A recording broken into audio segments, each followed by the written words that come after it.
ఈ వీడియోని చాలా చక్కగా అర్థం చేసుకుంటే మీరే పరమాత్మ అని తెలుస్తారు. పంచభూతాలను దాటిన పరమాత్మ. చిన్న ఉదాహరణ, ఒక దేశానికి రాజుగారు, ఆయన ఇంకా మాట్లాడితే కొన్ని దేశాలకు కూడా రాజు, చక్రవర్తి అంటారు.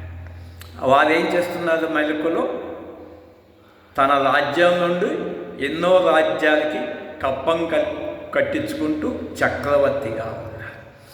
వారు బంగారపు మంచంలో పడుకుంటూ నిద్రపోయారు. మధ్యలో కళలోకి పోయారు. కళలో ఆయన ఎవరు?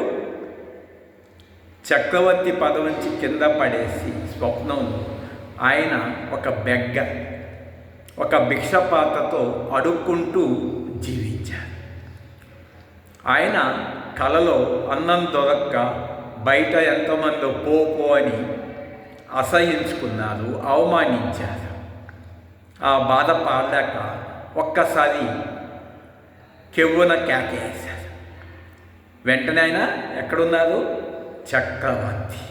అంటే తన చక్రవర్తి అయి ఉండి కూడా తన మనసు ఏం చేసింది? స్వప్నంలో ఒక భిక్షగాన్ని చేసేసింది. తర్వాత ఆయన నిద్రపోయారు.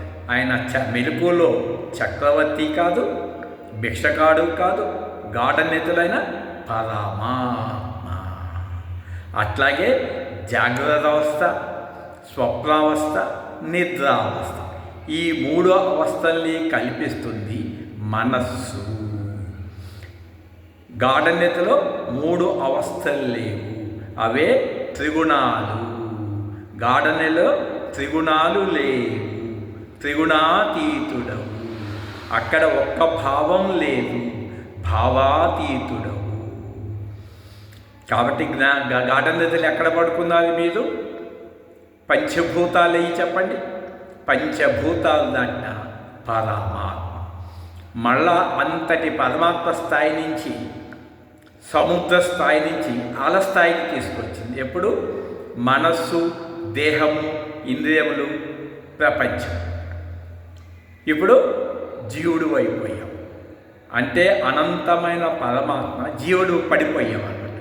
అంటే గాఢ నిద్రలో పంచభూతాలకి దాటిన పరమాత్మ నేనేం చేసింది? కింద పడేసింది. మళ్ళా నీవు యథార్థం తెలుసుకుంటే నేను ఎప్పుడూ పరమాత్మే.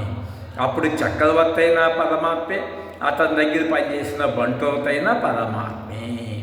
ఈ ఉదాహరణ గుర్తుపెట్టుకొని మీ మనసులో మీరు చక్కగా సాధన చేసుకోండి.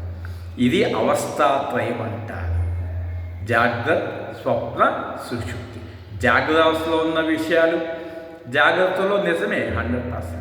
స్వప్నంలోకి వెళ్ళిన తర్వాత జాగ్రత్త విషయాలు అబద్ధము, స్వప్నము నిజము. స్వప్నం నుంచి సుషుప్తి పోగానే మనసు జాగ్రత్త అబద్ధమే, స్వప్నము అబద్ధమే. నిద్రలో నేను ఉన్నాను, అక్కడ ప్రపంచం లేదు, అక్కడ నువ్వు పరమాత్మవు. అక్కడ పాపపుణ్యాలు లేవు, ధర్మాలు లేవు. ఇది మీ అనుభవమే. బాహ్యంలో ఎంతమంది గురువుల దగ్గరికి వెళ్ళినా అది మాయ గురించి బోధిస్తారే కానీ జ్ఞానం గురించి బోధించేవాళ్ళు జ్ఞాన గురువులు కోటికొక్కళ్ళు ఉంటారు. అదే బహునాం జన్మనాం అంతే. మానవుడు అనేకమైన జన్మలు ఎత్తి యథార్థముగా నన్ను తెలుసుకొనుచున్నాడు. ఎవరు? కోటికొక్కడు. అందరికీ అర్హత ఉన్నది, కానీ ఫస్ట్ ప్రైజ్ కొట్టేది ఏ ఒక్కళ్ళు. అందరికీ అదే దేహము, అదే ఇంద్రియాలు, అదే ప్రాణము, అదే మనసు, అదే బుద్ధి. మరి రిలయన్స్ అంబానీ గారు 10 లక్షల కోట్లు ఆయన చైర్మన్ అవ్వటం ఏంటి? అంతకన్నా బాగా చదువుకున్న వాళ్ళు ఎంతమంది లేదు?